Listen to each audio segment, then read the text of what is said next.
We are the Church of the Larger Fellowship, a Unitarian Universalist congregation with no geographical boundary, working toward creating a global spiritual community, rooted in profound love, which cultivates wonder, imagination, and the courage to act. Adapting to the COVID-19 pandemic has been difficult for many bricks and mortar congregations. Early on in the pandemic, we were in a unique position to assist many congregations with the transition. We hosted special episodes of The VUU, provided advice and counseling to religious professionals, and trained congregations for live streaming worship, all while providing robust online programming for our members.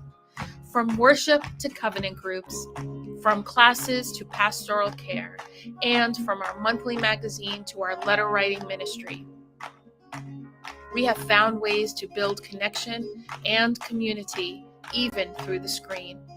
We have been a model for ministry on the margins, providing services for isolated Unitarian Universalists, becoming a spiritual lifeline for our members in prison, and investing in innovative ministry. We know better than anyone how deep and meaningful connections can be formed even from a distance. Unitarian Universalists have faced many challenges in these times, and we continue to persevere and to fight for justice and equity for all people, especially during moments of crisis. We are proud to be a leader in this faith movement, and we invite you to get involved in our ministry. We strive to be a place where anyone from anywhere can find spiritual refuge anytime they need it. Welcome to the Unitarian Universalist Church of the Larger Fellowship.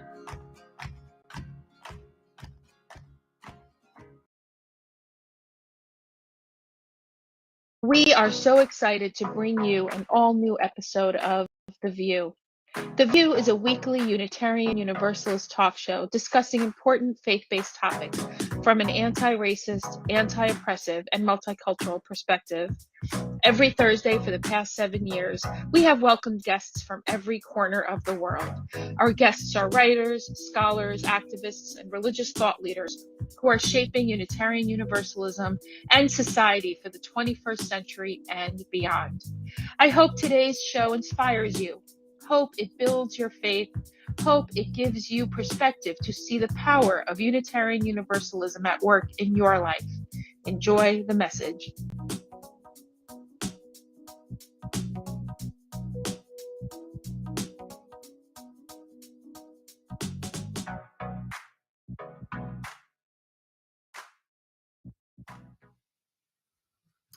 Hello, welcome to another episode of Voices of Unitarian Universalism, or as we affectionately call it, the VUU. Thank you for that, Kiana Dene.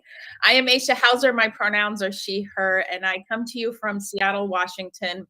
We have a really important show today. We will be, our guests are Rhiannon Smith and Janine Gelsinger, and we will be talking about being faith leaders, getting COVID, and healthcare, and the female body, people with female body parts. And so we have a lot to talk about. And of course, we're going to start with UU Roundup. But before we get to all of that, we will begin with a hello from our hosts. Kiana Dene, since I mentioned you, how are you? Where are you? And welcome. Hi, family. I am Kiana Dene. I am physically in Ann Arbor, Michigan, which is the land that was taken from the Potawatomi people. And I want to acknowledge that it was more than likely worked and created by hands of the African diaspora, simultaneously both and including. And the weather here is like a balmy 25. We are running around in one layer. And yesterday, all the snow melted off the sidewalk and it felt like a big deal, like everybody was outside. So that's the Midwest in February. And because of who I am as a person, I just have to say this. Happy birthday, Aisha Hauser. Your mom loves you. Now it's next week, but this way I'll be covered. I won't have to worry and backfill next Thursday. My baby's turning 14. So I can't keep a succulent alive for a month, but she's been alive for 14 years. So I feel y'all just real fast. This is who we are. I had a succulent on my desk at the brick and mortar building, and it lived for a long time. And I bought it home a month ago, and we're gonna have to have a funeral. Like that's so. Her 14th birthday is hers, and it's like I did it again. Woo, woo. So, with that energy, I'm gonna pass to my friend Chris. Hey, y'all. I'm Christina Rivera coming to you from Augusta County, Virginia, where it is a beautiful, some kind of degrees, cool outside, 50-ish. I don't know. It's just nice. I walked outside and it wasn't, it didn't like want to freeze my face off. So I call that a win. And Kiana Dene, I so feel you on the ability to keep plants alive. I one of the first things I try and tell every congregation I serve is please, please, please never give me a plant, because the guilt that I have when I see the plant knowing that it's going to die is just it overwhelms any kind of gratitude that I feel for people wanting to love me enough to give me a living thing. So anytime it has happened, the last place that congregation I was at, I was wise enough to have a coworker, Leah Derlin Jones. Shout out to you and your magical abilities to keep the plants alive, because you did it for me. And when I left, I very wisely made sure that those plants were distributed to other people that could keep them alive, so I would not have the pressure of coming home each day to what we know was a losing battle. DC Fortune, how you doing? I am well. I am DC Fortune. I am here in South Jersey, where it is a balmy, I checked my phone, 56 degrees, which for somebody with my constitution being from Maine means I will go outside in a t-shirt and pants. And just call it good. Just be grateful for it. Another 5 degrees and I'll be looking for Coppertone. But also because I'm Irish, so like I look at the sun and it's like, oh, ow.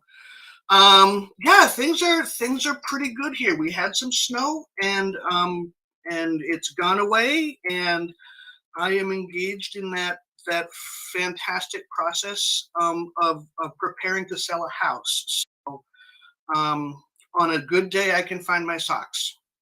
So that's where it is right now. And before I say anything completely foolish, I'm going to hand it over to Michael to rescue me from myself. Hi, everyone. Michael Tino here in Peekskill, New York, in the Hudson Valley of New York, where it is 50 degrees and the air is not hurting my face. So the back door is open and the screen, I'm letting 50-degree air into my house because the air does not hurt my face and I need fresh air that badly. My oldest plant turned 38 years old at Christmas. So if you are tempted to give Chris plants, send them to me instead. Um, but it's all good here. Yes, I have a Christmas cactus that is 38 years old. It has moved with me all over the United States, and it blooms every November. So, we're my and my plant is older than some of the people on the view today, and that's okay. It's all good. It's all good. Um, so we like to start before we introduce our fabulous guests with a little bit of Is it in a jail? What Okay. Wait, what is happening? is that a cactus fan? This is the only cactus that I've ever been able to keep alive. It is, in fact, a cactus fan. Nice. Yeah. The cactus fan is cute. Very cute. So I see your Christmas cactus, and I raise you one cactus fan.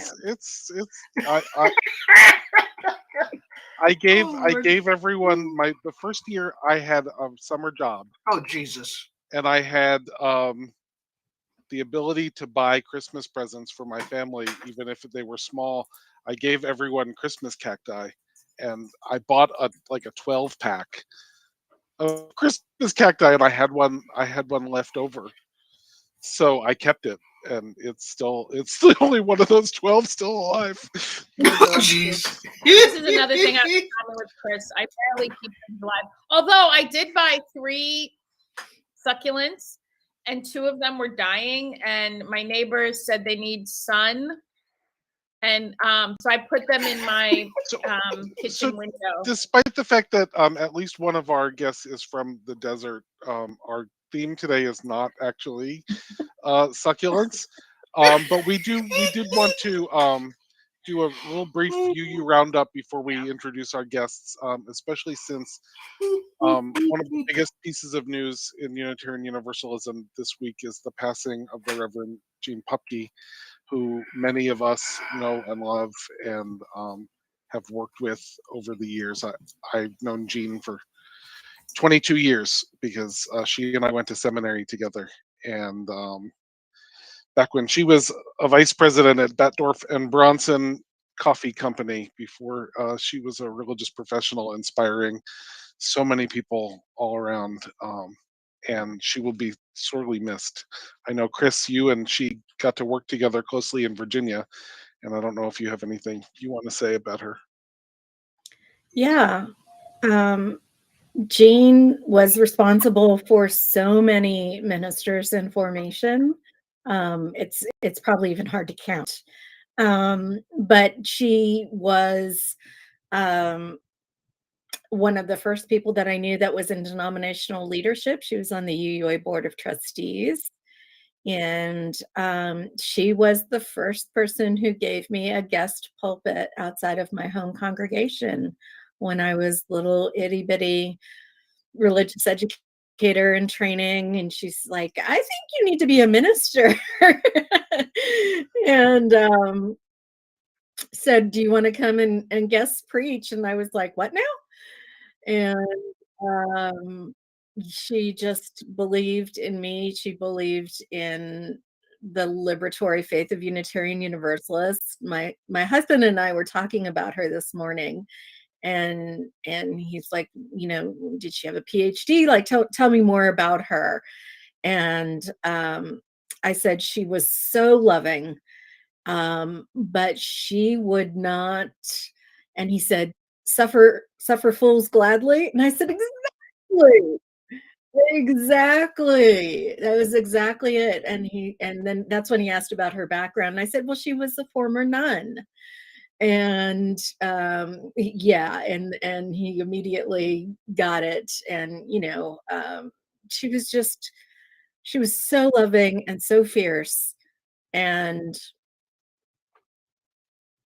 it's just so hard to think that I'm not going to get to pick up the phone to call and talk about all of the things that we would talk about. And when things were rough in 2017, she was just in constant contact with not advice about how to be or who I should be or how I should be doing things, but how was I caring for my soul, and what were my spiritual practices, and one of the few white allies that really was an ally and I really trusted, almost implicitly, and that's hard to come by sometimes in Unitarian Universalism. There's some folks on this call who definitely fit that category, but I think there has just been so much loss and so much grief over the past couple of years, and I'm in that place where I'm, feeling a little bit numb, and I think a lot of folks are in that place. And I just wanted to say that's okay. It doesn't mean that you didn't love her. It doesn't mean that you didn't suffer an unimaginable loss and grief. It's just been too much. And it's, you know, our bodies and spirits way of trying to protect us from the unprotectable. So if that's you right now, my heart goes out to you. I completely understand, and especially to the First U Church in Richmond, which Jean was senior minister at for as long as I've known Jean. You know, my heart goes out to them, and especially Gina, her wife is, you know, Jean was going to be retiring this year so that she could spend more time with Regina, and that's not going to be, and it's just really hard. So however you are grieving, it is worthy and valid, and you know that Jean would tell you that you are loved. Thank you, Chris. Thank you for sharing that. Yeah, I think it was 2005 that she was called to Richmond, because I went, you know, I drove up to her installation from Durham, so I was still living in North Carolina at the time. It's been a long time. So our hearts go out to the Richmond community and to Gina. Are there other things in our UU roundup today before Aisha introduces our guests? I wanted to throw something in the pot. Go ahead, Kiana, today. Our good friend, Dr. Mark Hicks, who does a lot of, nope, okay, just kidding.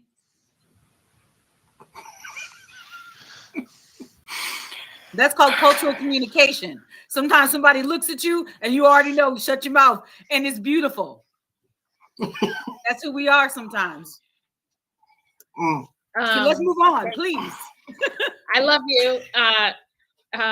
And you know, the complexity of the platform that we have here at the CLF is we balance what, you know, what folks know, don't know. And so, yeah, so I just want to be sensitive to that. And every time someone has, especially these past couple of years, I hear they pass away, I think of every single other person who we've had to grieve. So everyone have grace with yourselves and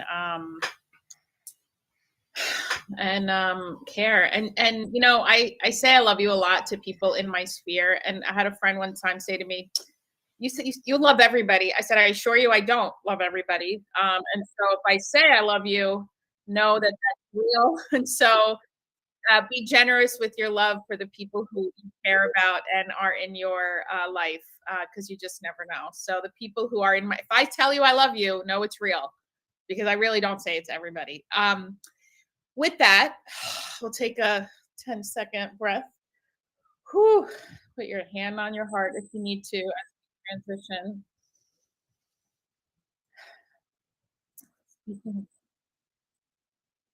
Yeah, Mark Hicks is not dead. Please let me first start there. There are some health issues. There are health issues that we want to be sensitive to, and we are not quite sure how they are.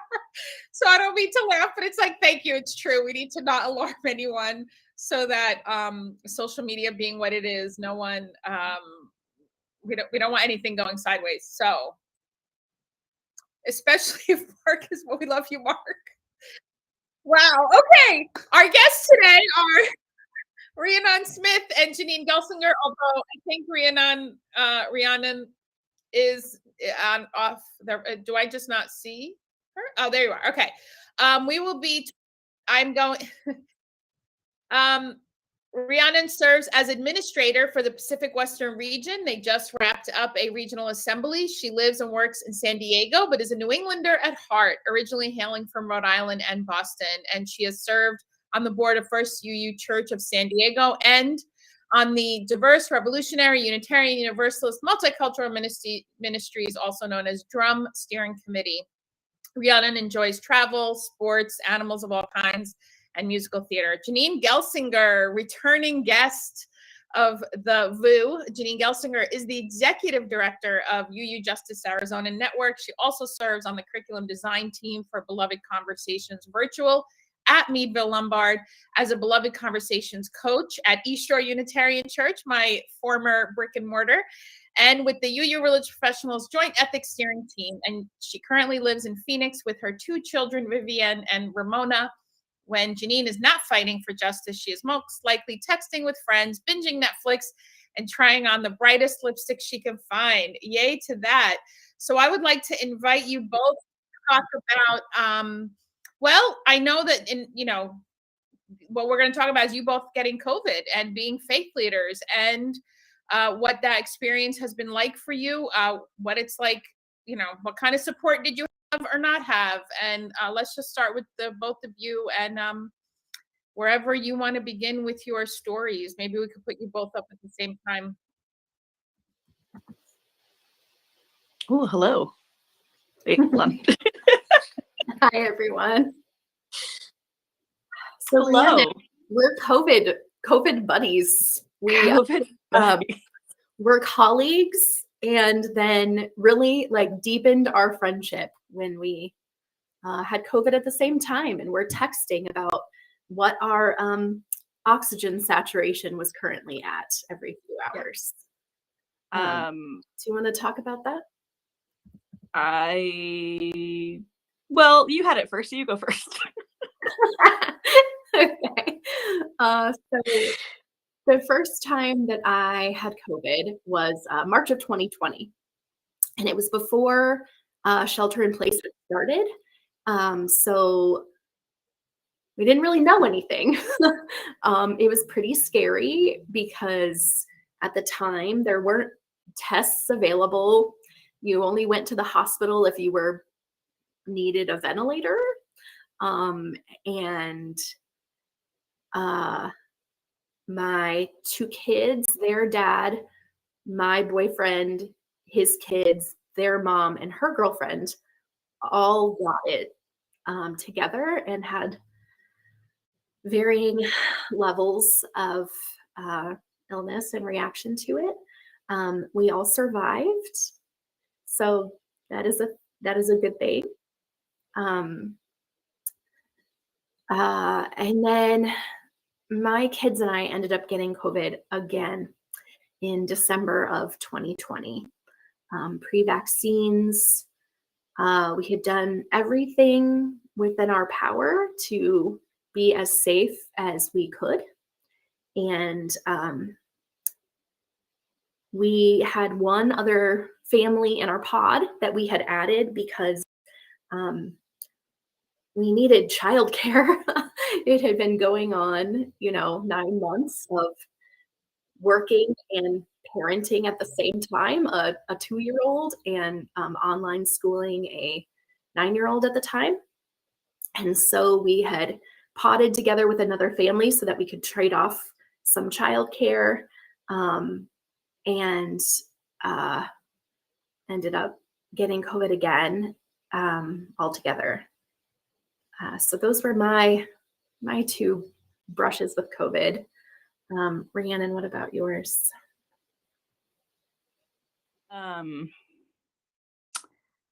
I started feeling sick on Christmas Eve of 2020, which was super fun. It's like, yay, Christmas. We weren't doing anything anyway, obviously, because, it was 2020. But I started feeling sick. And at that time,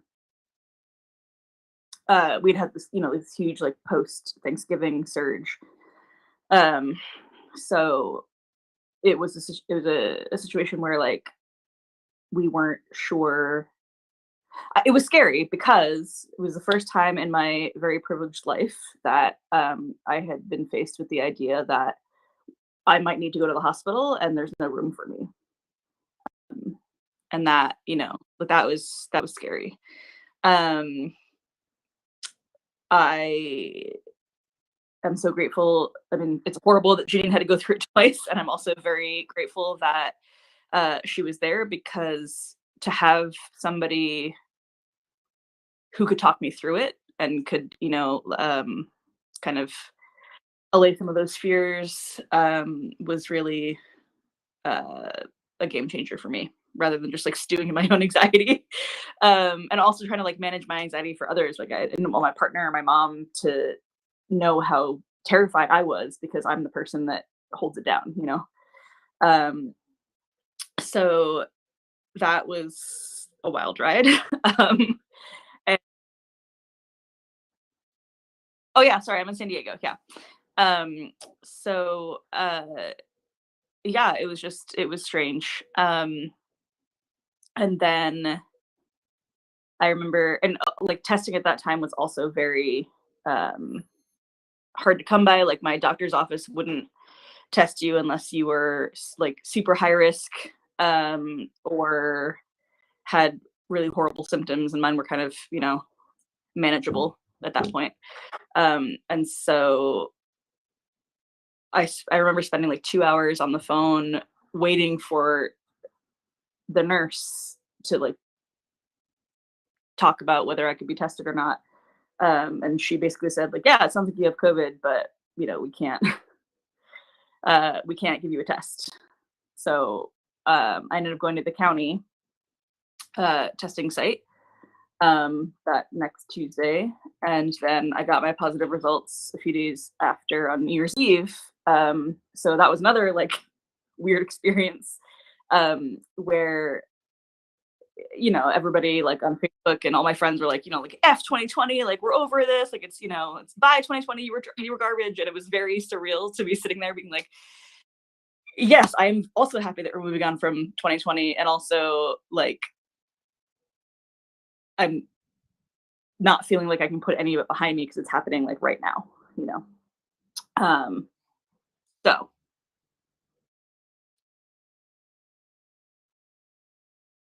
For UU entities, how did you feel supported by Unitarian Universalism? And what were some of the supports that were in place or weren't?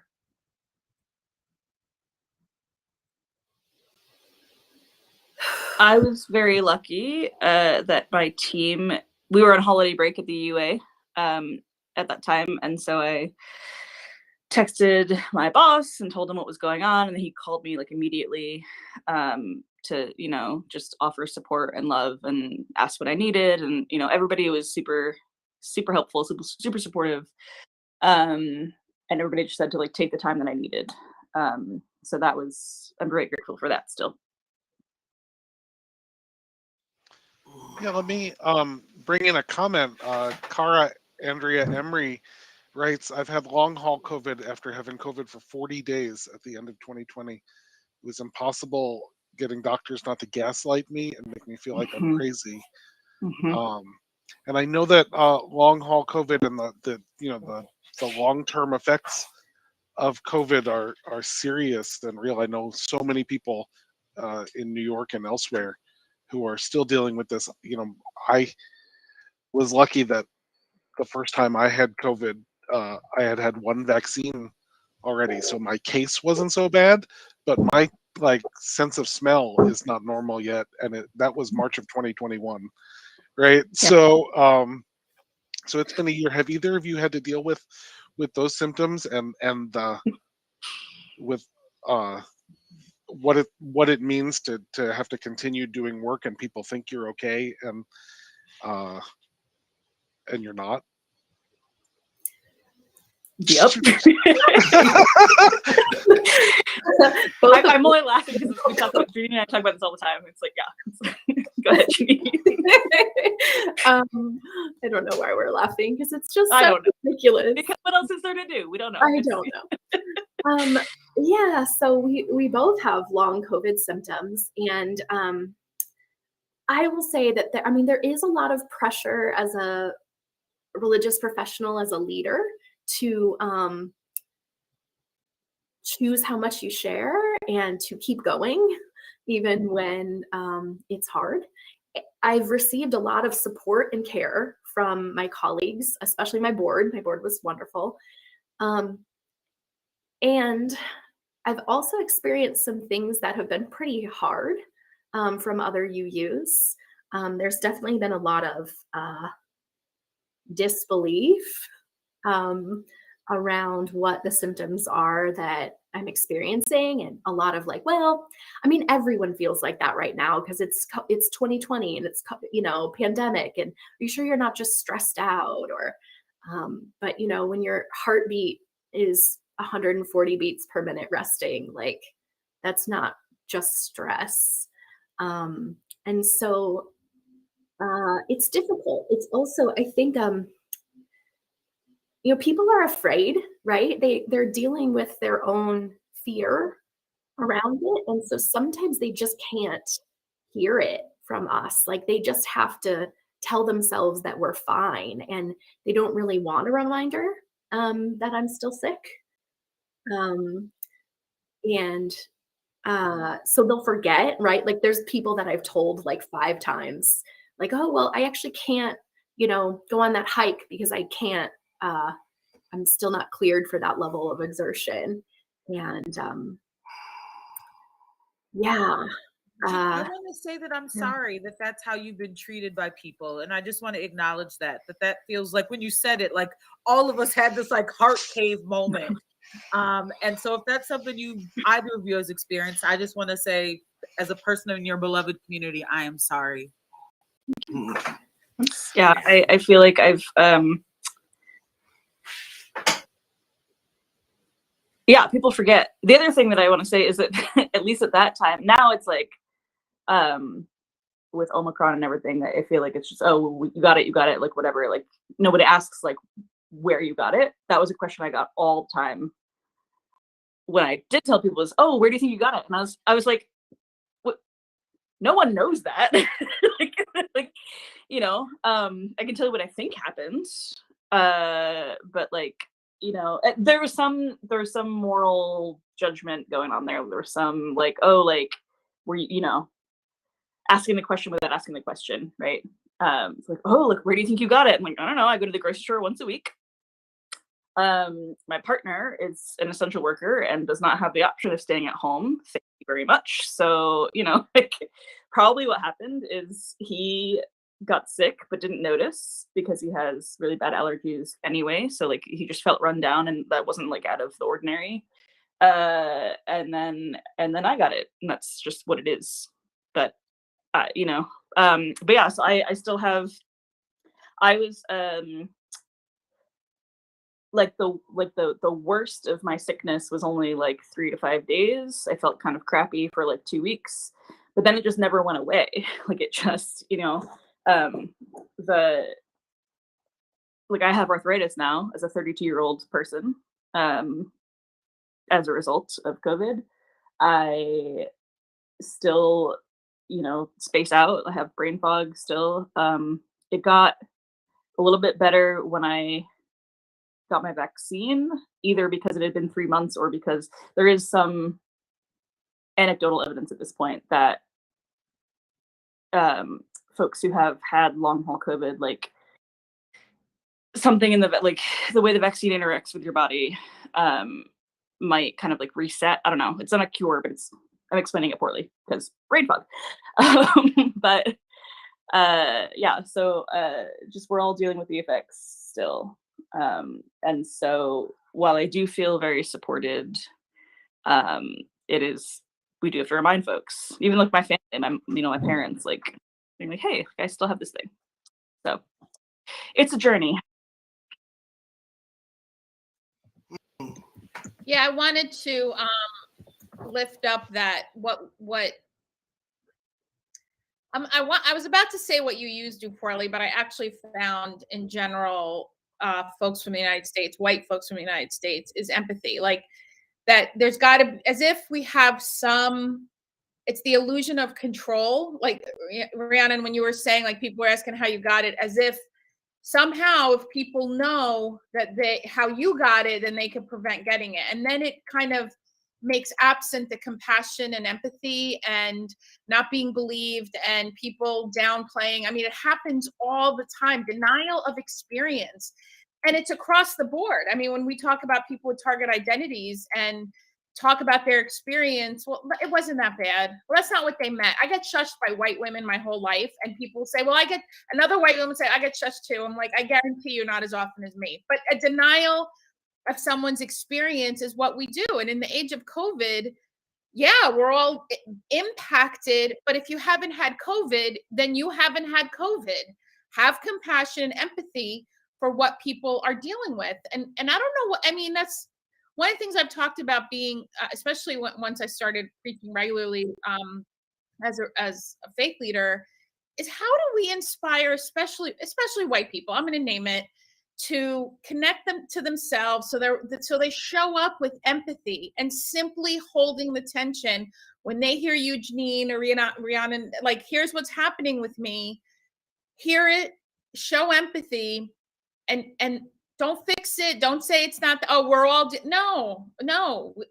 How I'm impacted is not the same, and that's it's so disappointing. Janine. Yeah, I think you really named it, Aisha. I mean, I've spent a lot of time trying to grow my own empathy and compassion for folks who didn't necessarily show it towards me. There's a lot of moral judgment around COVID, and especially in online spaces, because people aren't thinking about who they're talking to when they're posting. And so when I see people saying things like, well, anyone who gets COVID at this point deserves it, or things like that on social media, it really hurts. But I try to think, like, where is that coming from? And I think you named it. People are afraid and they try to have a sense of control. If I do things perfectly, if I don't leave my house ever, then I will not get COVID. Therefore, I have done things correctly. I am on the morally correct side. And that definitely discounts the amount of privilege that it takes to do something like that. As Rhiannon mentioned, her partner's an essential worker job. My kids are in school. I mean, we don't all have the same level of choice about what we do. And those kind of comments really were hurtful. But I want to connect it to something bigger too than just that sense of individual control, and that's individualism in general. So there's a lot of pointing to it's individuals' fault. Like, I'm mad at my neighbor because she had a wedding after waiting 2 years to delay it, and I'm mad at her because that could have been a super spreader event. Instead of, wow, I feel so bad for my neighbor that she had to delay her wedding for 2 years. Of course, she wants to celebrate with her friends and family. But you know whose fault it is? People in power who didn't prevent the spread in the first place. And that focus on individualism is intentional. It's a tactic by people in power, by domination systems.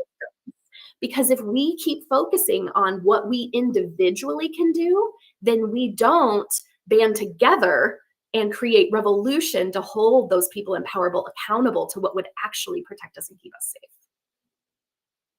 You know, it's interesting. I dealt with some of that too, and I can say I know where I got it because my child brought it home from first grade. Of course. Of course she did. Because the little germ monster. She tested positive on Saturday, and my husband and I didn't get it till the Thursday afterwards. So, like, we know she brought it home from first grade.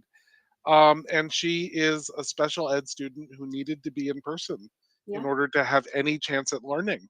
And we still got that moral judgment attached to it, and we still got like, it doesn't matter that I know where I got it, right? Like, and right now we're dealing with New York and New Jersey and Connecticut are starting to repeal mask mandates that, like, kept people safe. And our governor in New York, thankfully, has said, I'm not touching the mask mandate in schools right now, but she might in March. And I'm like, it's the one thing that is actually working to keep kids safe while they're learning in school. Don't F with it, please. Like, just Well, it feels like we're being held hostage by terrorists, frankly. There's no, the only reason why masks are up for debate is simply because of the group of people, and I have compassion for the fear, but I also feel like it's not rational. Take repealing mask mandates and going backwards is not a rational course, and it's placating. It's what this country has always done. It's why, as Ta-Nehisi Coates wrote, the South didn't really lose the Civil War, because there's this notion of placating a group of people who are simply wrong. So, and extractive capitalism. So there's no reason that is rooted in science and community care to repeal these mandates right now. We are in starting year 3 have started of this pandemic. It is not rational to repeal any of these mask mandates. However, we're being bullied, like on a national level, and the whole. I mean, it is. I don't have the words, but it's so deeply disappointing, because we can't force people to think a certain way. The best we can do is inspire them. However, people in relationships and familiar relationships, who's vaccinated, who's not, but it's all about community care. Because to your point, Janine, the reason why this pandemic, we're into year 3, is how the politicians have handled this, is putting extractive capitalism ahead of people's safety, is politics. Yeah, go ahead, DC. Oh, thank you.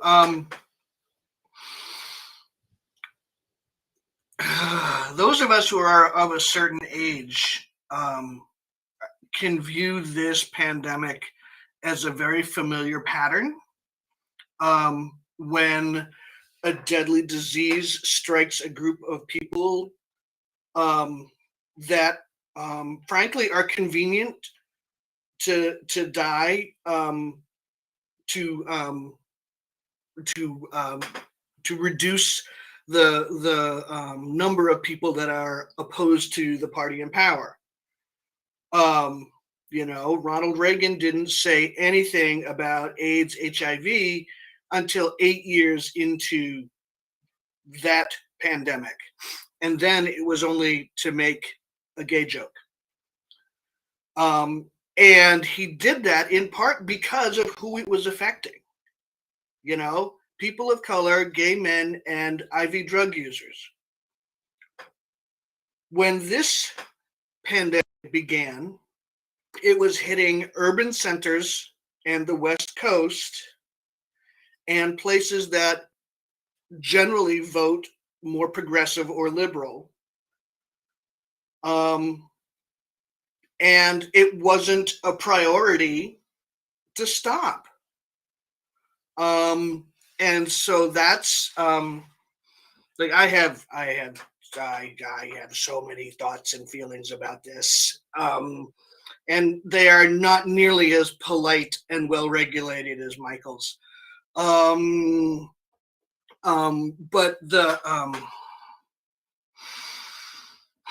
there's a part of me that can understand that when people are scared, they will, and feeling out of control, they will grab onto whatever is handy, even if they know it's a bad idea, right? If I'm at the top of a ladder cleaning my gutters and that ladder starts to slide, I'm going to grab the light fixture on my way by. Even though I know that's a terrible idea, even though I know that I'm going to break it, it might break me, and I could get electrocuted. Doesn't matter. I'm going to grab it on my way by because that's what presents itself. And there are days I think we as humans, Tom uses a metaphor. I always use metaphors. And Aisha hasn't sworn yet, so I don't think we've totally made VUU bingo today. But oh man, people, my humanist instinct says that people are capable of such greatness and such goodness and such wonderful stuff. And it's really kind of a crapshoot as to whether that stuff happens. because when somebody's scared, the lizard brain just sort of short circuits everything. And like, I gotta say, Rhiannon, I didn't realize about the arthritis thing. Like, I want to talk to you after this because yeah, I got some stuff going on. So Deanna wants to talk about self-care, and then somebody save me from talking, please. It's so funny. You just put my two names together. It was really interesting. I did that wrong? I'm sorry. I'm not upset. It was actually really cute, so I'm letting it ride. Oh, I okay. wanted to talk. So, like, we know that we are in a tumultuous employment situation. Not tumultuous in the bad way, but we do a lot. Faith professionals are not, it's not a 40-hour week job when it's your calling and it's what you do.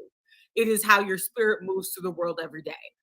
We also have a culture, as Aisha always puts it so well when she talks about capitalism. She just reminds me of how much it needs to be dismantled. How do we take care of ourselves in these tender, delicate times? What are the things you all are doing in post-COVID care? What are your long-term care plans? And then as we step back a little bit, how can we all engage in ways of caring for each other as a beloved community, and also continuing to care for ourselves? So how do we move forward with a well heart when our hearts are still in the grief maze, still in the COVID maze, still in a healing place?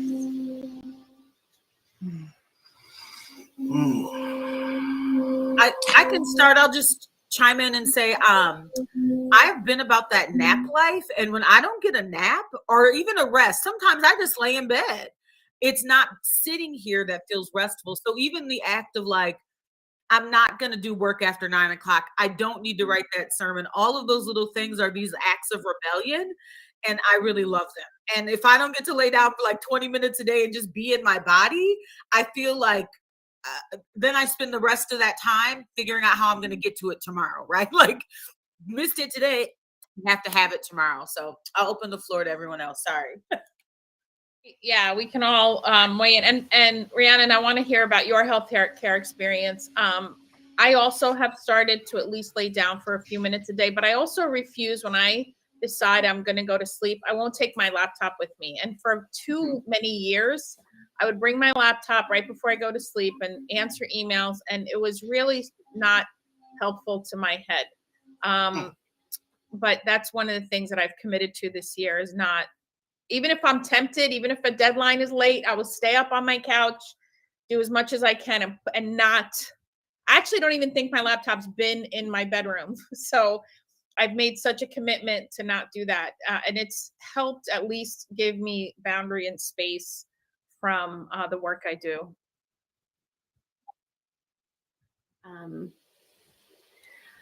Yeah, so I mean, I will say that I'm a religious professional that doesn't directly serve a congregation, and same with Rhiannon. And so I'm going to use that privilege that I don't answer to a congregation to say that one of my biggest self-care practices for me is boundaries as self-care, saying no as self-care, making sure that I'm not doing stuff outside of hours that I'm committed to and expected to do. And I know that that can be really, really different for religious professionals serving congregations and the backlash that they get to trying to set boundaries. So if you're watching this and you are a member of a congregation, be nicer to your religious professionals. They are going to burn out. You're burning them out. I know that you're anxious, but like, ministers are not gods. Give them a minute. Like, they are going through this too. And whether they had COVID like we did or not, you need to let them set those healthy boundaries or you're going to lose them. As someone who answers to 2 congregations at the moment, I want to invite us into some imagination that self-care is great if the institution allows for it, right? So and what it means to have a congregational community, a nonprofit organization community, a work community, whatever, wherever it is that you are, that prioritizes you caring for yourself and caring for your family and getting better and doing what you need to do and what you can do, and doesn't shame you for the things you can't do because you can't breathe today or whatever, and gives you the space. I was lucky. I was on sabbatical from my bricks and mortar ministry when we were sick, but at CLF we have a very intentional culture of prioritizing care as an institution. So there was not a pressure that I had to do things on a specific timeline. It was, no, you get better first, and then as you're able to do things, we're well, you do them. And what would it mean if more of our congregations acted like that? But Rhiannon, you've been waiting for very patiently to talk about your experience with the medical system, and I want to get to that because we have only 8 minutes left, and I really want to hear your story. Okay. Well, one thing I want to just mention about this conversation is that for me, it's been really hard and also really important to decide that, like, I deserve the space and grace that I would extend automatically to other people, and that other people have extended to me. I have to lean into it myself, right? Like, I don't like to be the person who doesn't follow through. I have to be going all the time. And so being forced to, like, slow down and take a minute, take a beat was, it's still a lesson that I'm working through, but it's what it is. My medical experience, that's an ongoing, I don't know. It's kind of a mess right now, actually. So in November, I found out that I had blood clots, like pulmonary embolisms, like fully in my lungs. And we're still not sure why, but it's also possible that it's COVID related. Like, we don't know. I mean, it's whatever. And I actually had, for the first time in my life, like, a good experience as a woman identified person, like, moving through the healthcare system. I listened to my body and the doctors listened to me. And I know that is very much due to, like, the way I dress and act and speak. Because I was sitting in the ER around all these other folks who did not receive the level of attentiveness and care and that I received. So there's a whole sermon and a whole paper, a whole research project in there about how perceived class, anyway, affects healthcare. So I'm grateful, but it's messy. I don't know, is what I'll say about that. We're not believed by your medical care provider. Can you talk about how you were or were not believed and trusted by various, because I know that's not a unique experience where particularly people who are identified as women or female struggle with that in medical care. Yeah, all throughout the years, it's like, I broke my wrist. Well, you should lose weight. Like I don't things like that. Like, things that are so, that's not surprising to anybody here, I don't think, but just things like that. Like, oh, like, this happened, so X, like, this happened, so at first, when I started telling my doctor about, like, my joint pain, it was a situation where, I was like, oh, well, your BMI is this, and you don't exercise enough, and you whatever. Then I got a new doctor who was awesome and was like, no, you have joint pain because you had COVID. Like, that was a symptom that never went away. So it just felt really just affirming to be heard in that way. And I know that that's not a common experience, and that is upsetting to me. Just that, we have to go through, it's just everyone's first reaction usually is, well, you gotta go on a diet or whatever, like, and I'm like, okay, but my knees hurt, so I don't, I don't really like, and I have been in this particular body for a number of years now, and so like, I know, right, like I know it wasn't like this before, and now it's like this now. The thing that happened in the between times was COVID, right? So it's not, I don't know, it's wild. But again, like I have the privilege to be able to advocate for myself and to navigate the system and all of that, as messy and silly as it all is and backwards. But I can do that for myself. And so folks that have a harder time for whatever reason, like it's just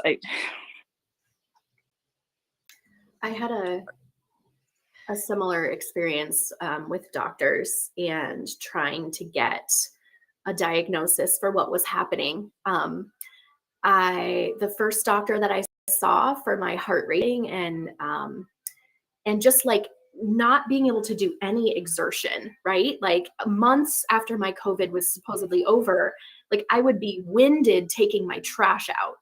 And that was not typical for me. And the first doctor that I saw immediately was trying to prescribe exercise as if I was someone who never exercised before. And, I don't have a thin body type. And before COVID, I was at the gym 6 days a week in like a high intensity training class because that's what I liked to do. So that wasn't what was causing my symptoms, but of course he knew it must have been I just need to lose weight and exercise more. And I actually had to go to my OBGYN, even though I was having no OBGYN related symptoms, because I knew that they would listen to me, because my OBGYN is women of color, owned and run, and all of the doctors there are women identified people who know what it's like not to be believed. And they actually referred me to who I needed. And that doctor said, actually, don't exercise at all. That's terrible advice. You have inflammation around your heart. You need to be resting as long as it takes. And so not only was that advice like very targeted at me for not being thin, but it also could have like potentially really hurt me. Not up yet. Mm-hmm. Yeah. We have a couple minutes left. We need to do an entire show about fat phobia in our society, in our congregations. And since Aisha hasn't cursed yet, I will say the bullshit that people deal with on a regular basis. I mean, I've had it. I have rheumatoid arthritis, and when I first went to a doctor about my joint pain, they were like, "Oh, you need to lose weight." Mm-hmm. I'm like, "Yeah, my hand hurts." No. I just want to say, as a Black didn't woman, know I could have fat hands, but here we are. As a Black woman, I'm not trying to play the oppression hierarchy, but just know that whatever. No. Oh, it's worse. It's worse, right? That's right. It's absolutely true. I was hospitalized for anemia last year, and I never told my doctor, you guys, that for years I had been having those same symptoms, because I just knew they would say you're fat, so it didn't matter. And I literally shouldn't have been driving from Lake Michigan to Ann Arbor with 2 children in my car for 2.5 hours, and literally the next day had to be hospitalized, right? I just thought this was normal. I thought it was normal to nearly pass out walking from here to the kitchen. And it was because I was anemic. So I guess I just want to say, like, man, healthcare is fucked up. Bingo. Yeah. Mm-hmm. We have a whole, thank you. Yes. Mm-hmm. And for Black women, for Black trans women, there's a whole, we're going to do this. This is a show that needs to happen because UUs also haven't helped, but we can raise awareness. So thank you all. This was a really deep show. And I honor you all. Rhiannon, Janine, thank you so much. Kiana, Danae, DC, Michael, thank you all. And Chris, left us early to do some work. So thank you all very, very much. We will be back next week for another episode of Voices of Unitarian Universalism. And thank you very much. We'll see you again soon. Thank you for joining us. Special thanks to those of you who give generously to this ministry. It is because of you that this ministry is possible. You can click the link in the description to give now, or visit CLFUU.org/give for more information. We hope you will join us next week for another episode of The VUU.